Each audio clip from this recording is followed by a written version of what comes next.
भगवान गौतम बुद्ध का जब पाटलिपुत्र में शुभागमन हुआ तो हर व्यक्ति अपनी अपनी संपत्ति स्थिति के अनुसार उन्हें उपहार देने की योजना बनाने लगा।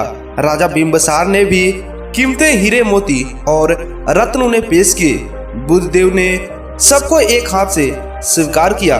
इसके बाद मंत्रियों, सेठों, शाहूकारों ने अपने अपने उपहार उन्हें अर्पित किया और बुद्धदेव ने उन सबको एक हाथ से स्वीकार किया।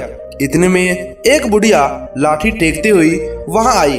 बुद्धदेव को प्रणाम कर बोली, भगवान, जिस समय आपके आने का समाचार मुझे मिला उस समय मैं यह अनार खा रही थी। मेरे पास कोई दूसरी चीज न होने के कारण मैं इस अधपके फल को ही लेकर आई हूँ। यदि आप मेरी इस तुच्छ भेंट स्वीकार करें तो मैं अहोभाग्य समझूंगी। भगवान बुद्ध ने दोनों हाथ सामने कर वह फल ग्रहण किया। राजा बिंबिसार ने जब ये देखा तो उन्होंने गौतम बुद्ध से कहा, भगवान क्षमा करें, एक प्रश्न पूछना चाहता हूँ। गौतम बुद्ध ने कहा, पूछो।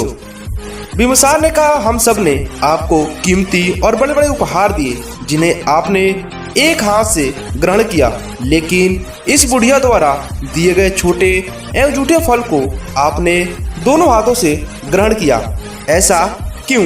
यह सुनकर गौतम बुद्ध मुस्कुराए और बोले, राजन, आप सब ने अवश्य बहुमूल्य उपहार दिए हैं, किंतु ये सब आपकी संपत्ति का 10वां हिस्सा भी नहीं। आपने यह दान दीनों और गरीबों की भलाई के लिए नहीं किया है, इसलिए आपका यह दान सात्विक ज्ञान के श्रेणी में नहीं आ सकता। इसके विपरीत इस बुढ़िया ने अपने मुंह का कौड़ी मुझे दे डाला। भले ये बुढ़िया निर्धन है, लेकिन इसे संपत्ति की कोई लालसा नहीं है। यही कारण है कि इसका दान मैंने खुले हृदय और दोनों हाथों से स्वीकार किया। इसके बाद राजा बिंबिसार गौतम बुद्ध के चरणों में गिर गए और उनसे आशीर्वाद लेकर वहां से चले गए। एक बार गौतम बुद्ध भिक्षा के लिए एक किसान के यहाँ पहुंचे। तथागत को भिक्षा लिए आया देख किसान उपेक्षा से बोला, श्रमण, मैं हल जोतता हूँ और तब खाता हूँ। तुम्हें भी हल जोतना और बीज बोना चाहिए और तब खाना खाना चाहिए। बुद्ध ने कहा, महाराज, मैं भी खेती ही करता हूँ। इस पर किसान को जिज्ञासा हुई और वह बोला, मैंने तो तुम्हारे पास हल देखता हूँ, ना बैल और ना ही खेती का स्थल। तब आप कैसे कहते हैं कि आप भी खेती ही करते हैं? आप कृपया अपनी खेती के संबंध में समझाइए।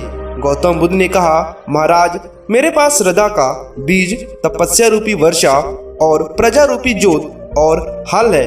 पाप वीरता का दंड है, विचार रूपी रस्सी है, स्मृति और जागरूकता रूपी हल का फाल और पेनी है। मैं वचन और कर्म में संयम रखता हूँ। मैं अपनी इस खेती को बेकार घास से मुक्त रखता हूँ और आनंद की फल काट कर लेने के लिए प्रयत्नशील करने वाला हूँ।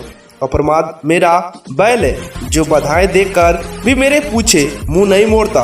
वह मुझे सीधा शांति धाम तक ले जाता है। इस प्रकार से मैं अमृत की खेती करता हूँ। इस बात को सुनकर वो किसान पूरी तरह से नतमस्तक हो गया और वो गौतम बुद्ध के चरणों में पड़कर उनसे आशीर्वाद लिया। गौतम बुद्ध ने उसे आशीर्वाद दिया। दोस्तों, इसलिए कहते हैं कि जरूरी नहीं कि हर कोई काम करे, लेकिन जो भी कई काम करता है उसको सही निष्ठा और हर तरह से करना चाहिए। गौतम बुद्ध भी अमृत की खेती करते थे, यानी कि दान पुण्य ये सब लेने से वो मना करते थे।